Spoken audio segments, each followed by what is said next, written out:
Le chien est couché sur le flanc. Il ne s'agite pas. Il respire doucement. Les feuilles, la mousse et la boue qui font son lit de bête ont pris la forme de son corps et sa chaleur s'échappant comme l'air tiède d'un ballon percé. Il a les yeux ouverts, le regard encore pointu avec quelque chose de bleu au fond du noir de ses pupilles qui flotte comme une question. Le sang a séché, mais il lèche sans répit la béance rouge de la plaie, comme si sa langue pouvait recoudre, penser, réparer, rebâtir sa viande arrachée par la fourche. Mon petit cœur de nuit, mon bâtard, ma rivière, mon sauvage, tu m'as sauvé la vie. Ah, cette enflure de père barrique de merde qui m'a soulevé comme un fagot pour écraser ma gueule contre les murs. Je vois encore sa bouche tordue, toute dégueulasse, quand tu as fourré tes crocs dans son cul. Ah, ça, tu en as mis une belle. Il a gaulé comme la truie de septembre. T'inquiète pas, mon petit bâtard. Chérie, je te laisserai pas tomber. On va se serrer les coudes. Et puis j'ai une idée. Mais d'abord, il faut qu'on avance, qu'on étale la route entre ces salauds et nous. Au fond de la forêt, personne ne viendra nous prendre. Il se lève, nettoie avec le soin d'une mère l'amas de terre noire et de givre, d'humus, de salive et de sang sur la fourrure du chien.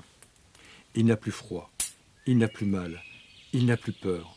Entre les arbres, une brume de printemps trempe le jour qui se lève. Il crache dans ses mains, soulève puis porte de ses deux bras le corps blessé de la bête. Pas à pas, il avance. Il avance, jambes trempées, muscles des bras qui tirent, genoux fouettés, tout le corps en avant. En mouvement précipité, proche de la chute à chaque pas, des nuages chauds sortent de sa bouche.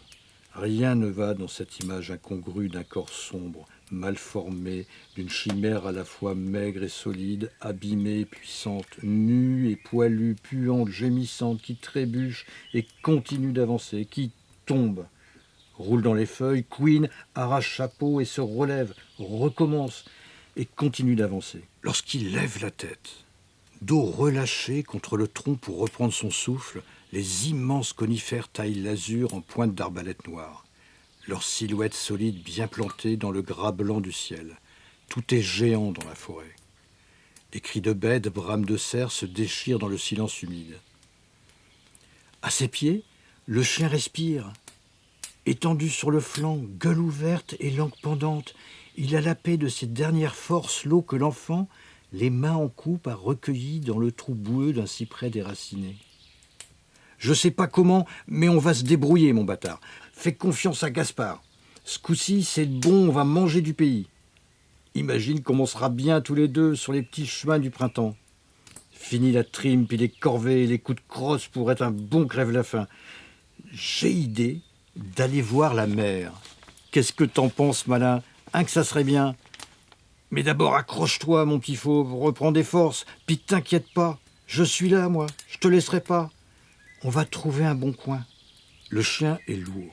Il remue parfois, agite violemment les pattes dans le vide, ce qui, une fois sur deux, déséquilibre Gaspard et lui fait mettre genou à terre. Il veut marcher tout seul, ce gros corneau. Attends-moi demain. Ce soir, on mangera et je te ferai un bandage aux petits oignons. Promesse. Au bout de 3 heures de marche, ils ne tiennent plus. L'enfant, avant-bras rougis et griffés, côte bleue des coups passés, la face blanchie de faim et de fatigue. Le chien, trimballé, agité, cahotant, pattes saignantes, les yeux aiguisés de peur et d'incompréhension, partagés entre mouvements brusques et gestes épuisés. Chacun au bout de lui-même, trempé et suant, sale et le ventre vide depuis la veille.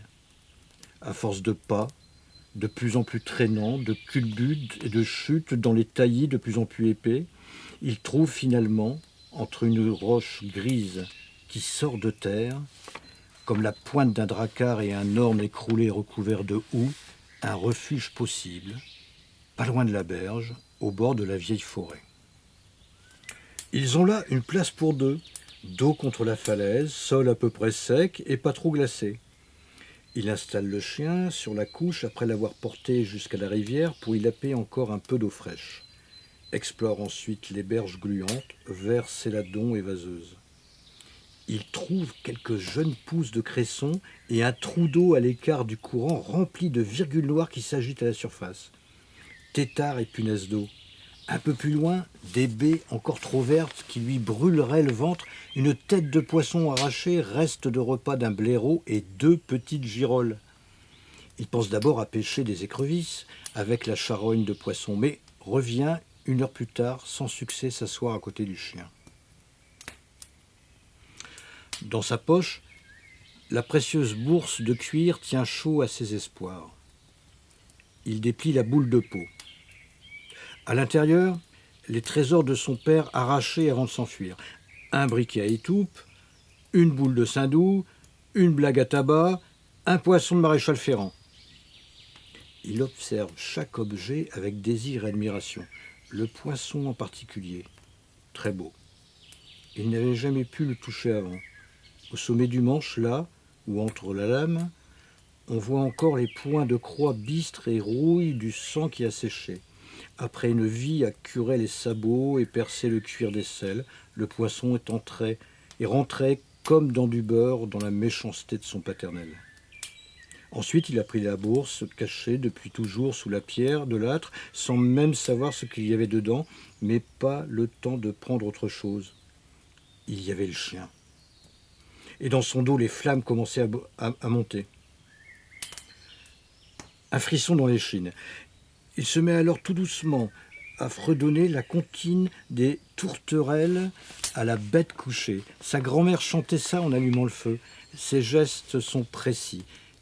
En chantonnant, il assemble miettes de lichen, feuilles sèches, brindilles, écorces écornées, le tout en une minuscule cathédrale au centre de laquelle trône une boulette de saindoux qu'il a pris soin de rouler et de réchauffer entre ses doigts. La fumée, puis les premières flamèches qui montent et pètent tranquillement lui réveillent comme une tendresse que sa grand-mère lui faisait quand elle était encore là. Les yeux brouillés de larmes, il approche ses mains de la petite chaleur qui monte en souriant à son chien. Avec ses babines ouvertes et le reflet du feu dans ses yeux, on pourrait croire que le bâtard répond à son sourire.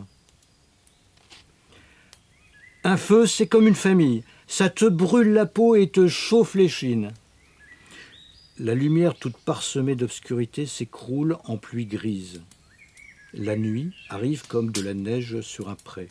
Les flammes prennent de l'assurance, s'étirent, dansent au milieu des ombres de la forêt.